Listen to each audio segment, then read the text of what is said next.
ધોરણ 6 પ્રકરણ 11 ભૂમિ સ્વરૂપો.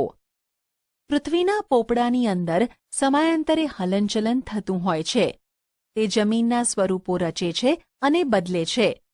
આવો અનુભવ પણ આપણને ભૂકંપના આંચકાઓ દ્વારા તો ક્યાંક જ્વાળામુખી કે સુનામી જેવી ઘટનાઓ દ્વારા થાય છે.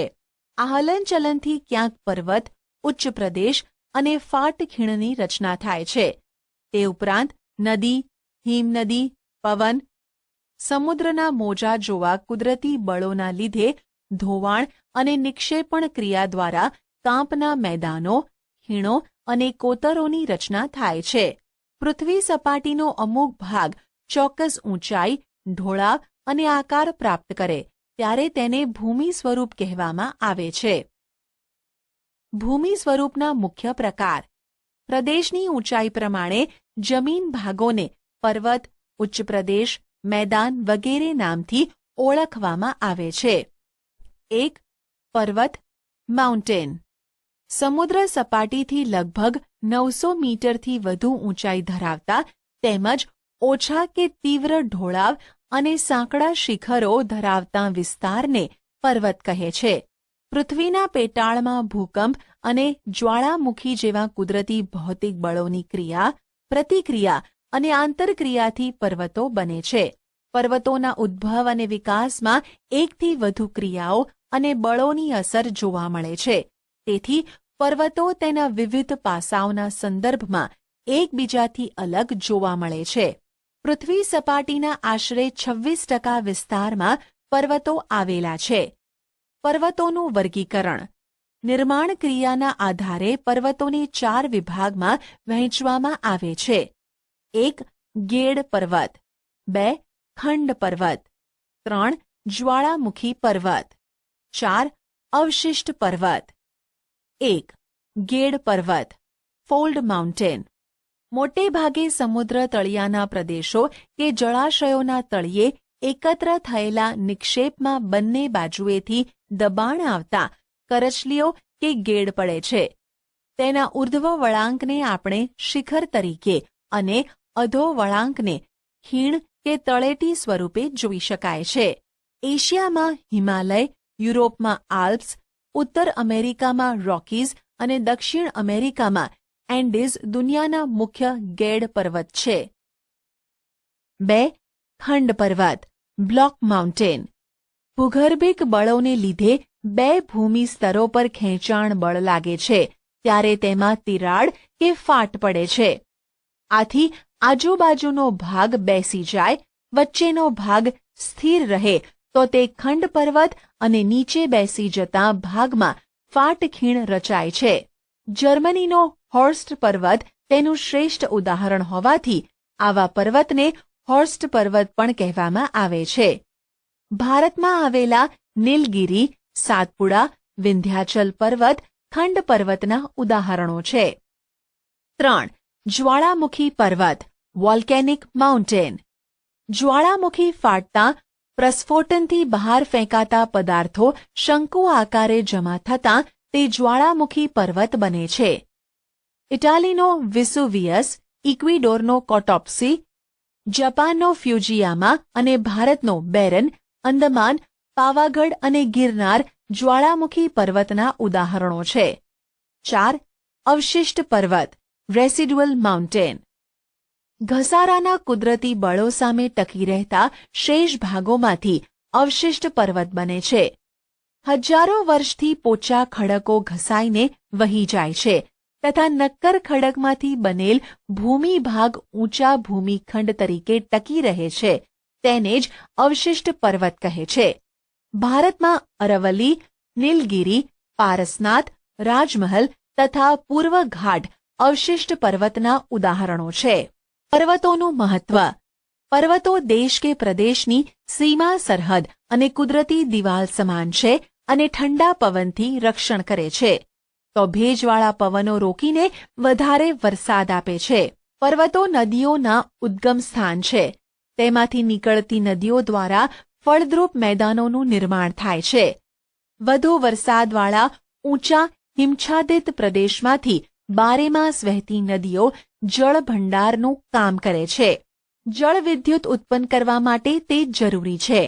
ઉપરાંત પર્વતો જંગલ સંપત્તિ, ખનિજ સંપત્તિ અને પ્રાણી સંપત્તિના ભંડાર છે. પ્રવાસન ઉદ્યોગ, ચલચિત્ર ઉદ્યોગ તથા પર્વતારોહકો માટે પર્વતો આશીર્વાદરૂપ છે. વિશ્વની કુલ વસ્તીના 10મા ભાગની વસ્તી માટે રહેઠાણનું સ્થાન છે. તેનું શ્રેષ્ઠ ઉદાહરણ છે મેક્સિકો અને બગોટા. ઉચ્ચ પ્રદેશ, પ્લેટુ. સમુદ્ર સપાટીથી આશરે 180 મીટરથી વધુ ઊંચાઈ ધરાવતા તથા ટોચ ઉપરથી પ્રમાણમાં પહોળા અને સપાટ ભૂમિ ભાગને ઉચ્ચ પ્રદેશ કહેવામાં આવે છે. પૃથ્વી સપાટીનો 18% ભાગ ઉચ્ચ પ્રદેશો રોકે છે. ઉચ્ચ પ્રદેશોનું વર્ગીકરણ. ભૌગોલિક સ્થાન અને સંરચનાના આધારે ઉચ્ચ પ્રદેશોને 3 ભાગમાં વહેંચી શકાય છે. 1. આંતરપર્વતીય ઉચ્ચ પ્રદેશ. 2. પર્વત પ્રાંતીય ઉચ્ચ પ્રદેશ. 3. ખંડીય ઉચ્ચ પ્રદેશ. 1. આંતરપર્વતીય ઉચ્ચ પ્રદેશ, ઇન્ટરમોન્ટેન પ્લેટો. ચારે બાજુથી ઊંચી પર્વતમાળાઓથી પૂર્ણ રીતે કે આંશિક રીતે ઘેરાયેલ ભૂમિ ભાગને આંતરપર્વતીય ઉચ્ચ પ્રદેશ કહેવામાં આવે છે.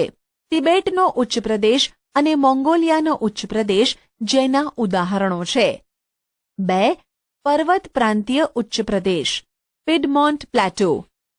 પર્વતોની તળેટીમાં એક તરફ સીધો ઢોળાવ ધરાવતા પ્રદેશને પર્વત પ્રાંતીય ઉચ્ચ પ્રદેશ કહેવામાં આવે છે. પેન્ટાગોનિયા, દક્ષિણ અમેરિકા, પિડમોન્ટ, યુએસ, ભારતમાં માળવાનો ઉચ્ચ પ્રદેશ જેનું શ્રેષ્ઠ ઉદાહરણ છે. 3. ખંડીય ઉચ્ચ પ્રદેશ, કોન્ટિનેન્ટલ પ્લેટો. ભૂગર્ભિક હલનચલનથી ઉચકાયેલા ભૂમિ ભાગને કે મોટા ભૂમિ ભાગ પર લાવાના સ્તરો ખૂબ ઊંચાઈ સુધી ઠરવાથી ખંડીય ઉચ્ચ પ્રદેશનું નિર્માણ થાય છે. ભારતમાં મહારાષ્ટ્રનો લાવાનો ઉચ્ચ પ્રદેશ, બ્રાઝિલનો ઉચ્ચ પ્રદેશ, અરબસ્તાનનો ઉચ્ચ પ્રદેશ, સ્પેન, ગ્રીનલેન્ડ, એન્ટાર્કટિકાનો અરબસ્તાનનો ઉચ્ચ પ્રદેશ જેના ઉદાહરણો છે. ઉચ્ચ પ્રદેશનું મહત્વ. ઉચ્ચ પ્રદેશની લાવાની ફળદ્રુપ જમીન હોય તો કપાસની ખેતી માટે અનુકૂળ બને છે. પ્રાચીન નક્કર ખડકના ઉચ્ચ પ્રદેશમાંથી લોખંડ, મેંગનીઝ, સોનું જેવી કિંમતી ખનિજો મળે છે. જેમ કે ભારતનો છોટા નાગપુરનો ઉચ્ચ પ્રદેશ. આ જ ઉચ્ચ પ્રદેશમાં ઢોળાવો પશુપાલન માટે ખૂબ જ મહત્વના છે. પ્રવાસન અને ફિલ્મ શૂટિંગ માટે ઉપયોગી છે. જાણવા જેવું. ગુજરાતના સૌરાષ્ટ્ર કલ્પની લગભગ મધ્યમાં ઉચ્ચ પ્રદેશની રચના થયેલી છે. મેદાન. સમુદ્ર સપાટીથી 180 મીટરથી ઓછી ઊંચાઈએ આવેલા સમતલ કે સપાટ ભૂમિ ભાગને મેદાન તરીકે ઓળખવામાં આવે છે. તે પૃથ્વી સપાટીના લગભગ 55% ભાગ પર ફેલાયેલ છે. દુનિયાના મોટા ભાગના મેદાન નદીઓ દ્વારા ઠલવાયેલ માટીમાંથી નિર્માણ પામ્યા છે. નદીઓ સિવાય કેટલાક મેદાનોનું નિર્માણ પવન, જ્વાળામુખી અને હિમ નદીઓ દ્વારા પણ થાય છે. મેદાનોનું વર્ગીકરણ. નિર્માણના આધારે મેદાનોનું વર્ગીકરણ આ પ્રમાણે કરી શકાય. 1. કિનારાના મેદાન, સંરચનાત્મક મેદાન. 2. ઘસારણના મેદાન. 3. નિક્ષેપણના મેદાન. 1. કિનારાના મેદાન, કોસ્ટલ પ્લેન ઓર કન્સ્ટ્રક્ટિવ પ્લેન. આ મેદાનોનું નિર્માણ મુખ્યત્વે સમુદ્ર કિનારા એટલે કે પૃથ્વીની ભૂગર્ભિક હિલચાલને કારણે સમુદ્ર કિનારા નજીકનો ખંડીય છાજલીનો ભૂમિ ભાગ ઊંચકાય ત્યારે બનતા મેદાનને સંરચનાત્મક મેદાન કહે છે. આવા મેદાન મોટે ભાગે ભૂમિખંડના કિનારે જોવા મળે છે. મેક્સિકોના અખાતના કિનારે ફેલાયેલ સંયુક્ત રાજ્ય અમેરિકાના દક્ષિણ પૂર્વે આવેલ મેદાન તેનું ઉદાહરણ છે. જમીનના તળિયા ઘસાવાના કારણે પણ આવા મેદાનનું નિર્માણ થાય છે. ઓસ્ટ્રેલિયાનું મધ્યનું મેદાન આ પ્રકારે નિર્માણ પામ્યું છે. 2. ઘસારણના મેદાન, ઇરોઝનલ પ્લેન. પૃથ્વીની સપાટી પર સતત ઘસારણની પ્રક્રિયા ચાલતી રહે છે, જેનાથી લાંબે ગાળે પર્વતો તથા ઉચ્ચ પ્રદેશો નદી, પવન અને હિમનદી જેવા પરિબળો દ્વારા ઘસાઈને મેદાન બને છે. આવા મેદાન સંપૂર્ણપણે સપાટ બનતા નથી. નક્કર ખડકોની ટેકરીઓ વચ્ચે વચ્ચે જોવા મળે છે. ઉત્તર કેનેડા અને પશ્ચિમ સાઇબિરિયાના મેદાન ઘસારણથી નિર્માણ પામ્યા છે. ઘસારણ દ્વારા બનેલ મેદાનોને પેની પ્લેન પણ કહે છે. 3. નિક્ષેપણના મેદાન ડિપોઝિશનલ પ્લેન. નદી, હિમનદી, પવન વગેરે પરિબળો દ્વારા પથરાયેલ કાંપના નિક્ષેપણથી સરોવર કે સમુદ્ર જેવા કોતરો ભરાવાથી આવા મેદાનનું નિર્માણ થાય છે.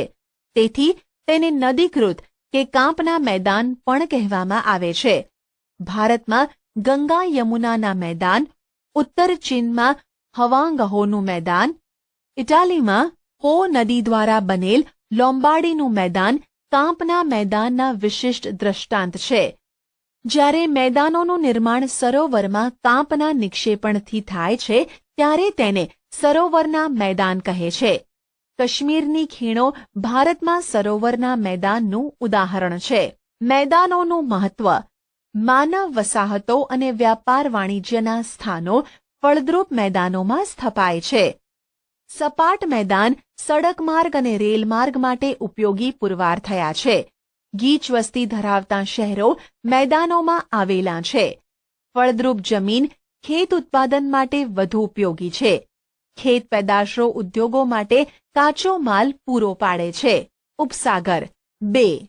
સામાન્ય રીતે મહાસાગરના જળભાગનો આંશિક ભાગ એટલે ઉપસાગર, જે જમીન ફરતે ખુલ્લા વિશાળ સરોવર જેવો આકાર ધારણ કરે છે. ઉપસાગરો વિશાળ અને નાના કદના હોઈ શકે છે.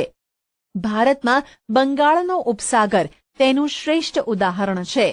અખાત, ગલ્ફ. જ્યારે કોઈ જળ વિસ્તાર 3 બાજુથી ભૂમિથી ઘેરાયેલ હોય તેને અખાત કહેવાય છે. ઉદાહરણ તરીકે ખંભાતનો અખાત અને કચ્છનો અખાત. ભૂશિર, કેપ. ભૂશિર એટલે ભૂમિનો લંબાત્મક છેડો જે જળભાગમાં ફેલાયેલ હોય છે, જેને સમુદ્ર રેખા તરીકેની સંજ્ઞા પણ આપી શકાય. દાખલા તરીકે કન્યાકુમારી, ભારત અને Cape of Good Hope, Africa. ટાપુ, આઇલેન્ડ. જે ભૂમિ ભાગ ચારે બાજુથી જળ વિસ્તારથી ઘેરાયેલ હોય તેને ટાપુ તરીકે ઓળખવામાં આવે છે. ઉદાહરણ તરીકે લક્ષદ્વીપ, અંદમાન નિકોબાર શંખોદ્વાર, બેટ દ્વારકા, પિરોટન, નરાબેટ, પિરમબેટ, શિયાળ બેટ વગેરે. ખીણ, વેલી. પર્વતોની હારમાળા વચ્ચે આવેલો નીચાણવાળો ભાગ. ગેડ પર્વતો અને ખંડ પર્વતોના નિર્માણ વખતે તથા નદી, હિમનદીના ઘસારણ કાર્યના પરિણામે ખીણોની રચના થાય છે. દાખલા તરીકે કાશ્મીર ખીણ. સામુદ્ર ધુની, સ્ટ્રેટ.